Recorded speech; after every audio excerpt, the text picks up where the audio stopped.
Le genre des noms, PGG, page 6. Le genre, c'est une caractéristique des humains et des animaux. Alors, quand c'est des noms qui désignent des êtres ou des animaux mâles, ce sont du genre masculin. Quand le nom désigne des êtres et des animaux femelles, ce sont du genre féminin. Et attention, tous les noms qui désignent des objets, des actions, des choses, des idées et des sentiments ne peuvent pas changer de genre. Donc, ils sont invariables. Alors, on va regarder la tâche qui est en lien avec ça.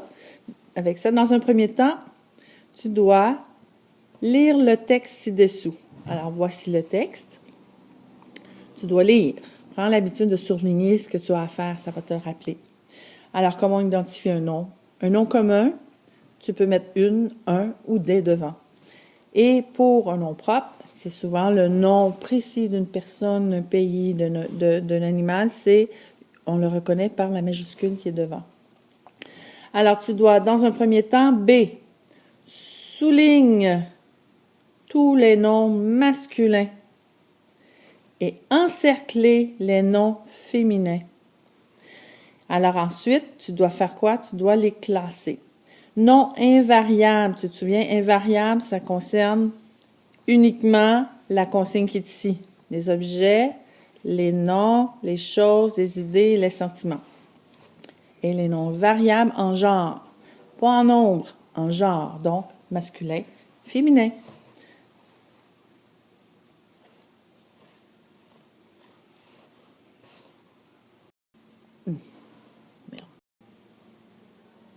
Alors, PGG, page 7, la formation du féminin des noms. On regarde toujours la règle en premier, ça nous donne souvent des bons indices. Alors, dans un premier temps, en général, pour transformer un nom masculin en un nom féminin, on lui ajoute un E. Un voisin, une voisine, un lapin, une lapine. Mais attention, il y a plusieurs règles particulières. Alors, je t'invite à regarder à la page 8, un beau tableau qui t'explique très bien les règles particulières. Alors, si on regarde la consigne, tu as à lire les mots ci-dessous. Et ensuite, tu dois écrire les noms au féminin. Alors, moi, si tu mets des E partout, pour moi, c'est un travail qui ne sera pas fait parce que pour ce faire, tu dois aller voir à la page 8 qui t'explique bien les règles selon les cas et tu dois voir comment se termine le nom car il se pourrait que ces noms-là fassent partie des règles particulières. Alors, tu regardes dans le dictionnaire et tu t'appliques pour faire ce numéro-là. Sinon, comme je t'ai dit, si tu as mis des E partout, pour moi, c'est un travail que tu n'as pas fait parce que tu n'as pas fait la recherche nécessaire. Surtout que tu as le tableau derrière. Puis les dictionnaires, c'est pas mal accessible sur Internet même ou dans un livre. Tu as une dernière chose à faire qui est de classer dans le tableau. Alors, les noms formés par l'ajout d'un E seulement. Et comme tu vois, il y a des noms au pluriel, alors probablement qu'il y en a plus qu'un, qui selon les règles particulières. Alors, tu les installes ici dans la liste. Je te rappelle que tu es obligé d'utiliser tes outils. Alors, ici, c'est le plan de travail numéro 2, cahier de révision, page 2, ce sont les angles. Pour travailler les angles, moi, je te suggère de prendre peut-être une autre feuille parce que tu n'as pas beaucoup d'espace ici pour travailler. Mais il faut se rappeler ici, je n'ai pas trouvé de dessin de rapporteur d'angle, mais il ne faut pas oublier que le rapporteur d'angle est fait comme ça. Il y a une rencontre ici, ça c'est 0. 0 des deux côtés, 90 en haut. Et ici, tu as la ligne du milieu. Ce point-là est très important, le point ici, parce qu'il définit, c'est là ton angle, la pointe de ton angle. Alors, comment on fait un angle? On commence par une ligne droite avec une règle tout le temps.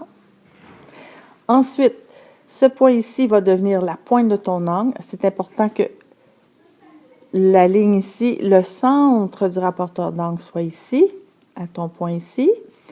La ligne 0 qui est ici, c'est cette ligne-là qui représente 0. Et là, avec ton doigt de 0, tu pars, tu vas jusqu'à 90. Tu fais ton petit point et ensuite tu prends une règle et tu fais ta ligne. Ici, c'est un angle droit, donc tu fais ici un angle droit et tu indiques 90 degrés. Si on y va avec 135 degrés, la même chose, on fait une ligne droite. Oups, une ligne droite. La pointe de l'angle est là. Ça, c'est la ligne 0. Alors, on met le centre du rapporteur ici. La ligne qui est à 0, on part à 0. Et on continue. Avec notre doigt, on cherche 135. Oups, on dépasse 90. Et là, on est avec un angle dessus. Ici, on arrive à 135 degrés. Alors ici, on fait notre ligne et on trace notre angle ici, parce qu'il ne faut pas oublier qu'il y a un deuxième angle ici, mais ce n'est pas lui qu'on veut. C'est lui ici qui est à 135 degrés. Il ne faut pas oublier que ton rapporteur d'angle, il y a 0 ici, mais il y a aussi ici 180.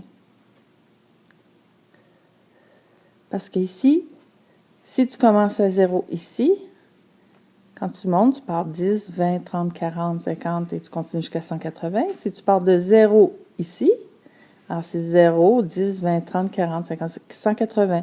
Ça te permet de mesurer des angles dans les deux sens. Alors quand toi tu mesures, par exemple, cette ligne-là, tu mets ton centre au centre, tu mets ta ligne à 0, tu gardes ton doigt sur 0, il faut que tu montes de 10 et non 180. Ici, tu n'as aucun angle. Alors, il faut que tu montes jusqu'à temps que tu trouves l'angle que tu veux.